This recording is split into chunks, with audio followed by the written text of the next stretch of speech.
Okay, guys, welcome. Today we're going to talk about some of the fundamentals of statistics. Now, first of all, statistics has multiple definitions, right? Now, if we're talking about the subject statistics, it's the science of collecting, organizing, and interpreting data. Now, if you're talking about statistics, actually within statistics, it's actually the physical data itself, right? So it's numbers or other pieces of information that describe or summarize something that took place. All right, so now we need to talk about some definitions. Now, the population in a statistical study is the complete set of people or things being studied. So, for example, population might be something like all American males. Now, the sample is a subset of the population from which you actually get the data from, right? It's not usually possible to make, uh, to test every single American male, right? If you wanted to do some sort of study, right? But what might be more feasible is to collect 500 American males in Pennsylvania and perform the tests on them, right? So that's sort of the distinction between population and samples. Okay. Now, with population and samples, we need to talk about population parameters and sample statistics. Now, population parameters are specific numbers that describe the characteristics of the population, right? So, for example, the number of people that watch each television show in America or something like that, right? Now, sample statistics are numbers that describe the characteristics of just the sample, right? And of course, this is found by consolidating or summarizing data that's collected from the sample itself, right? So this might be percentage of young male viewers within a sample that watch The Big Bang Theory or something like that. Okay. So now example one, we have for each of the following cases, describe the population, the sample, population parameters, and the sample statistics. So in part A, we have agricultural inspectors for Jefferson County measure the levels of residue from 3 common pesticides on 25 ears of corn from each of the 104 corn producing farms in the county, right? So what they're trying to do is figure out information on the corn producing farms in the county. So that's our population.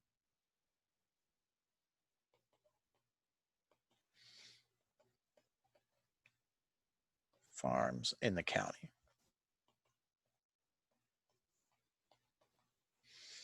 Right. Now the sample is what's actually being tested. That's just the 25 individual into ears of corn.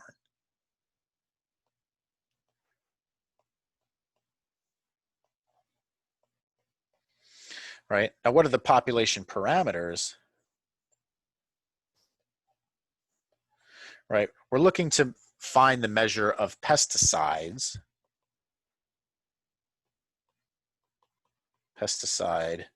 usage on corn. And of course, what's the sample statistics?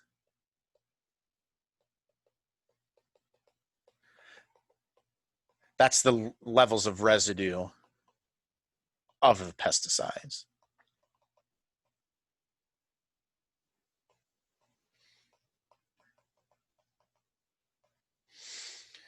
Right. So again, the key here is that the population is everything that you look to study, and the sample is specifically what you're actually testing. And parameters, population parameters describe the population, sample statistics describe the sample. Okay. In part B, we have that anthropologists determined the average brain size of early Neanderthals in Europe by studying skulls found at 3 sites in southern Europe. Right. So what we have for a population is what are we looking to study? We're looking to study the average brain size of Neanderthals in Europe.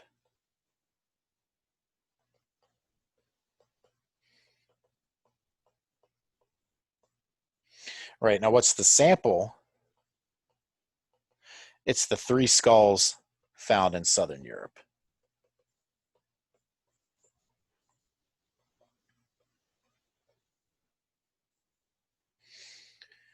Right, and of course, in this case, the population parameter and the sample statistics are really the same thing,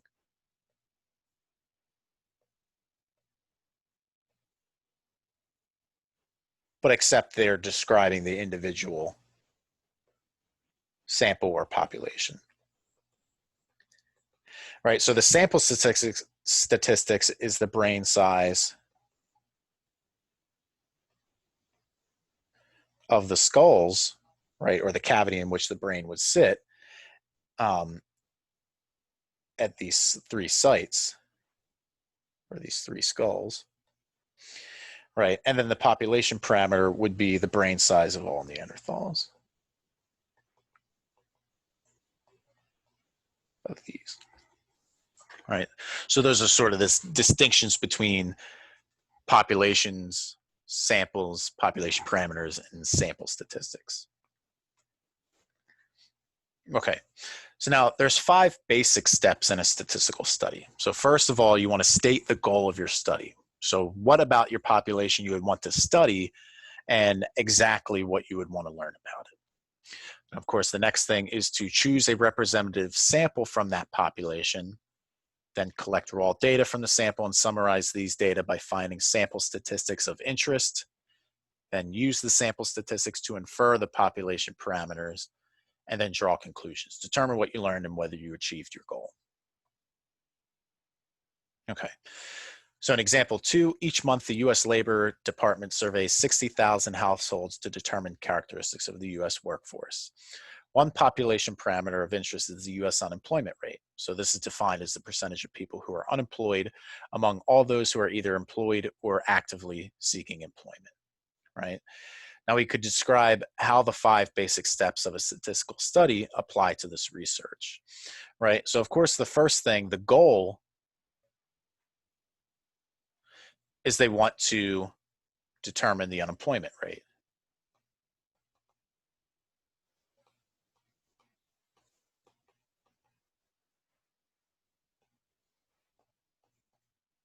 Right? And of course, they're going to determine the unemployment rate. They're not going to be able to go to every single house in America and figure out the percentage that way. So what they're going to do is they're going to choose, hopefully, a representative sample, but they're going to choose these 60,000 households to survey.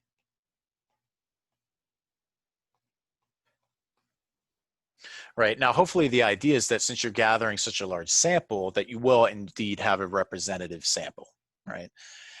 Then, of course, the next thing, right, would be to collect the data. So then this would be actually administer the survey.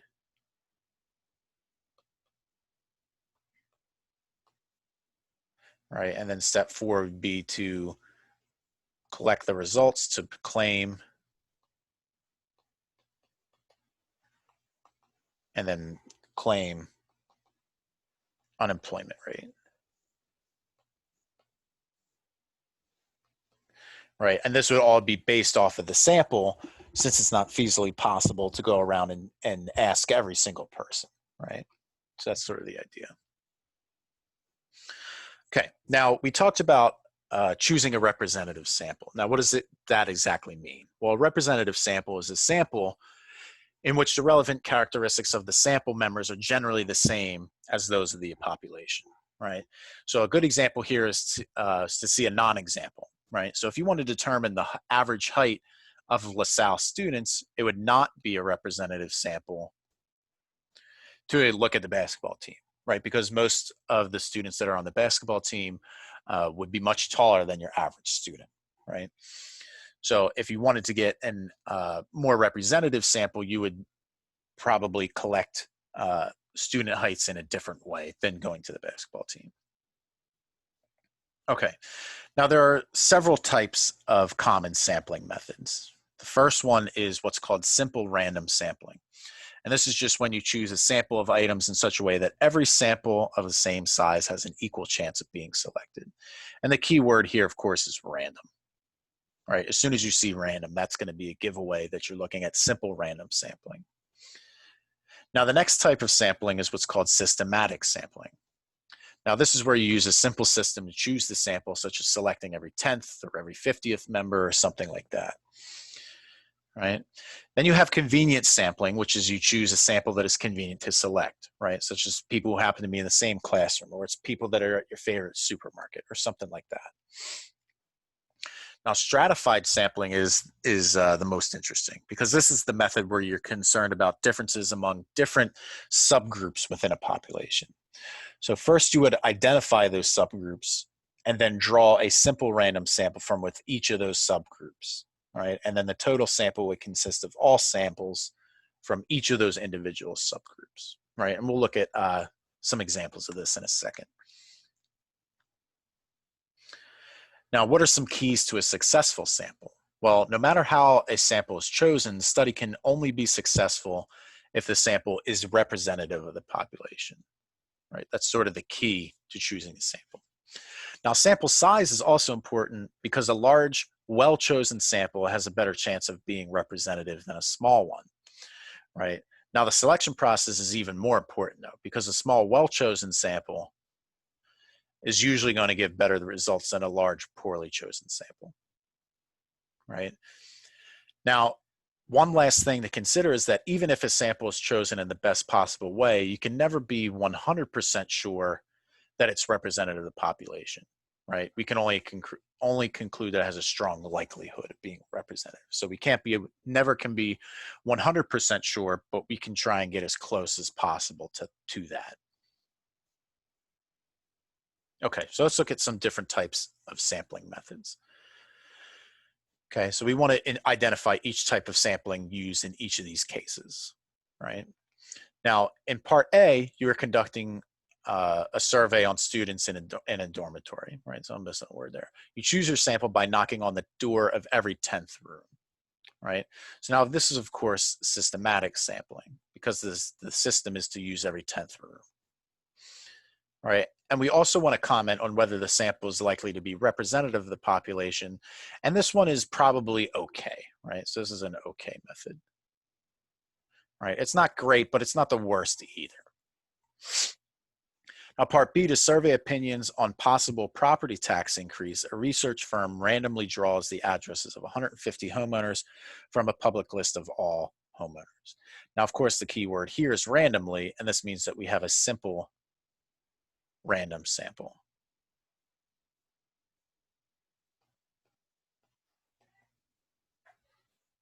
Right? And of course, would this be representative? This would probably be good. Okay. Now, part C, we have that agricultural inspector example again. And this is where they check the levels of residue from 3 common pesticides on 25 ears of corn from each of the 104 corn producing farms in the county. Now, this would probably be an example of, let's see, so from each of the 104. So this is probably stratified. Right, because we're taking 25 ears of corn from each farm here, right? So you almost have the subgroups for each farm.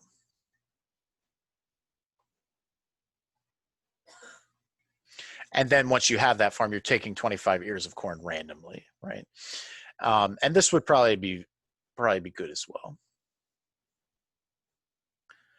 Okay, now anthropologists determined the average brain size of early Neanderthals in Europe by studying skulls found at 3 sites in Southern Europe. And this is probably, in an odd way, this is convenient sampling. And why is it convenient? It's because you're using skulls that you have, right? You're using data that's easily available.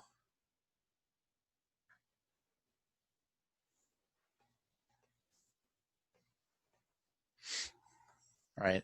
And this is probably not the best sampling method to use, but it's probably the best that we can do with, because it's not exactly easy to find these skulls, right? So that's sort of the idea.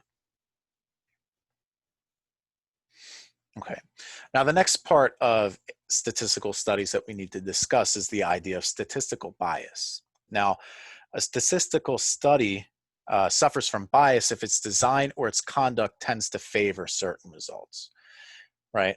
So for example, in that previous slide that we talked about looking at the average height of students at a college, if you only looked at a sample of the basketball players, that would be biased towards inflating or making that average height larger than it probably actually is, right?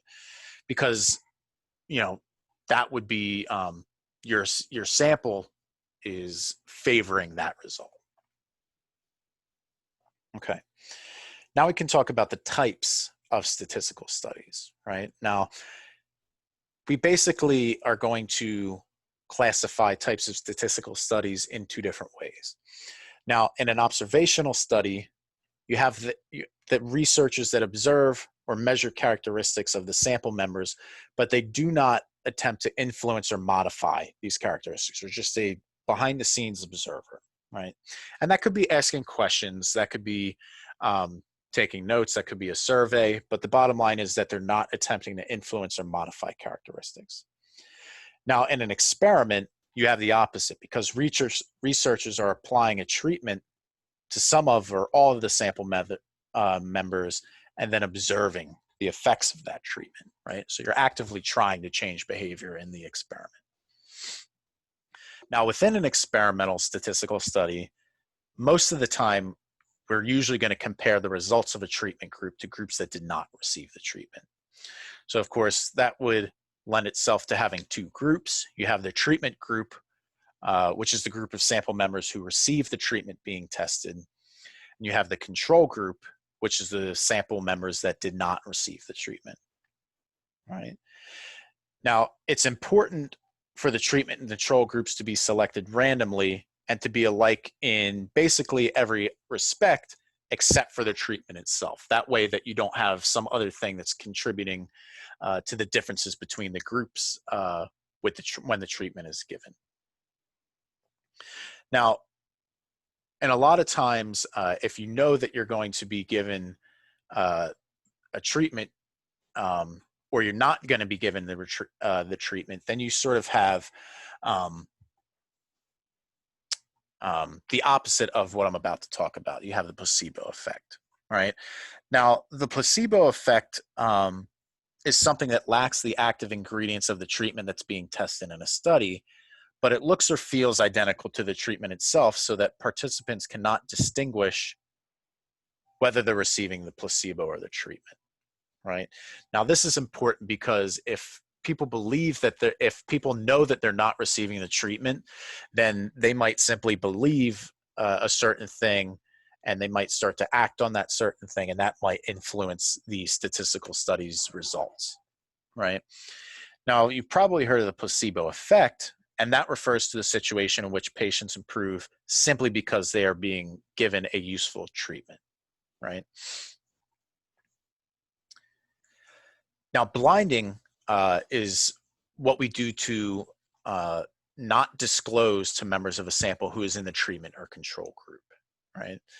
So this way, people don't know whether or not they're receiving the treatment. So we can sort of just analyze what the effects of the treatment itself are.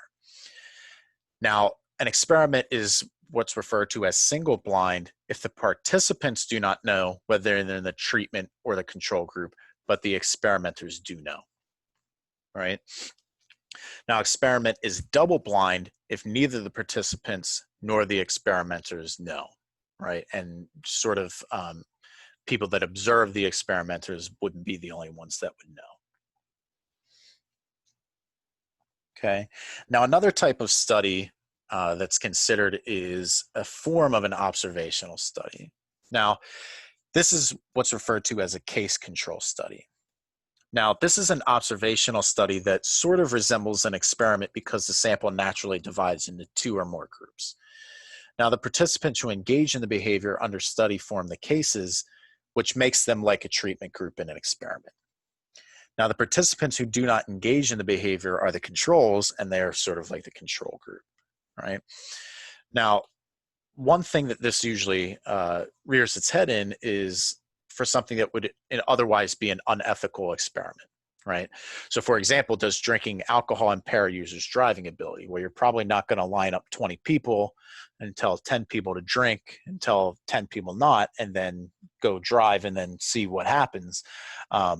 So what would be done to analyze something like this would be this case control study, where we would use data that's already sort of occurred, and from there we could sort of make judgments and inferences based on that. Okay.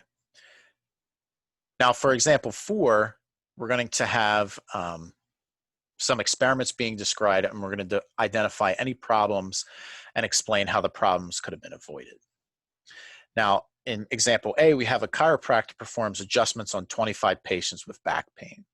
Afterward, 18 of the patients say they feel better, right? Now, there's a lot wrong with this, but let's just talk about some of the basics, right? Now, in part A, we don't know the severity of the back pain.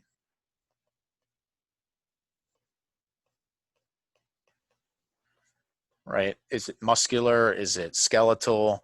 What type of back pain are we having? Is it lower back pain? Is it upper back pain? We don't really know much about it. And afterwards, 18 of the patients say they feel better. Well, what does feel better mean?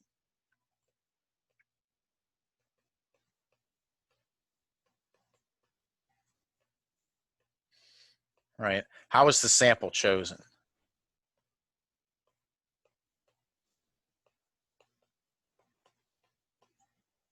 Right? And there's probably numerous other things that are wrong with this study, but these are the first couple that jump out to me. Now, in part B, we have that a new drug for a type of attention deficit disorder is supposed to make the affected children less disruptive. Randomly selected children suffering from the disorder are divided into treatment and control groups. Those in the control group receive a placebo that looks just like the real drug. Now, the experiment is single blind. Experimenters interview the children one-on-one to decide whether they became more polite. Now, of course, the problem here is that the experiment is single blind.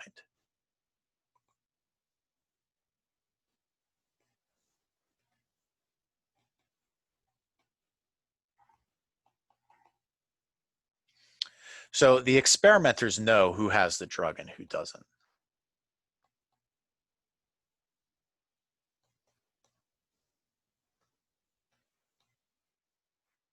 Who received drug and who didn't. So if they're conducting these one-on-one interviews with these children, they might be more inclined to try and, you know, get something out of the children that says that they are more polite. Whereas if they didn't, if they know that they're not using the drug, they wouldn't really go in looking for that answer, right? And then finally, the worst part of this is, what does more polite mean? Right? So this is sort of subjective and it's not really measurable, right? So that's another problem there. Okay. Now, for example 5, for each of the following questions, we're going to talk about what type of statistical study would most likely lead to an answer. All right. So part A, what is the average income of stockbrokers? This could be an observational study.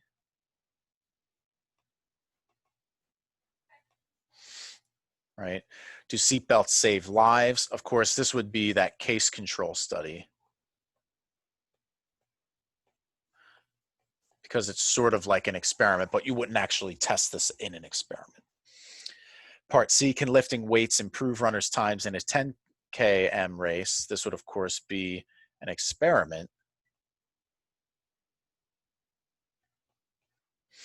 And you could get runners who are similar in their build and their training regimen, and then have some of them lift weights and then have some of them not, and then compare the times or the improvement of the times. All right. In part D, we have, can a new herbal remedy reduce the severity of colds? And of course, this might be something like where you could make the argument of a case control study.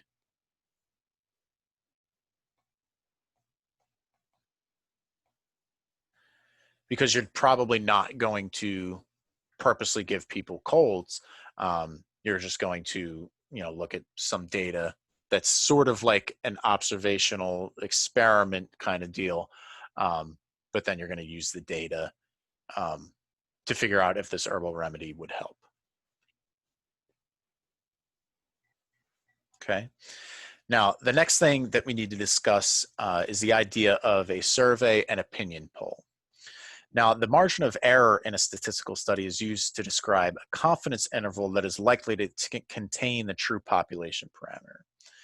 Now, of course, how do you find this interval? Well, we subtract and add the margin of error from the sample statistic obtained in the study.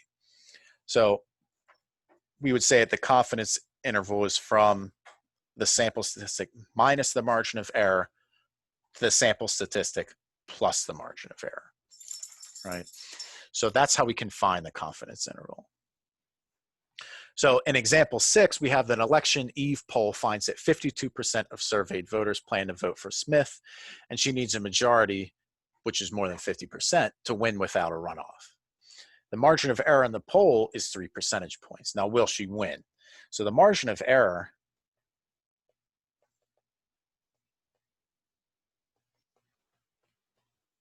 is, of course, our sample statistic, which in this case is the 52%. And I would need to do 50%, 52 minus 3 to 52 plus 3. Now, this would be 49% to 55%, right? So now we're confident to some degree, we're confident that the true percentage is here, somewhere between 49 and 55. So it's between these two.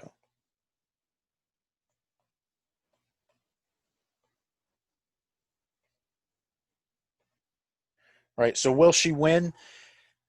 Based on this confidence interval, it seems likely because 49 and 50 are in the confidence interval, so it's confident that it's in there, but it's also to 55 as well. So it's not definite, but it's possible at this point. So that's really the best that we can say. So it's possible. All right, so that concludes this video on the fundamentals of statistics. I hope you enjoyed, and I will see you next time.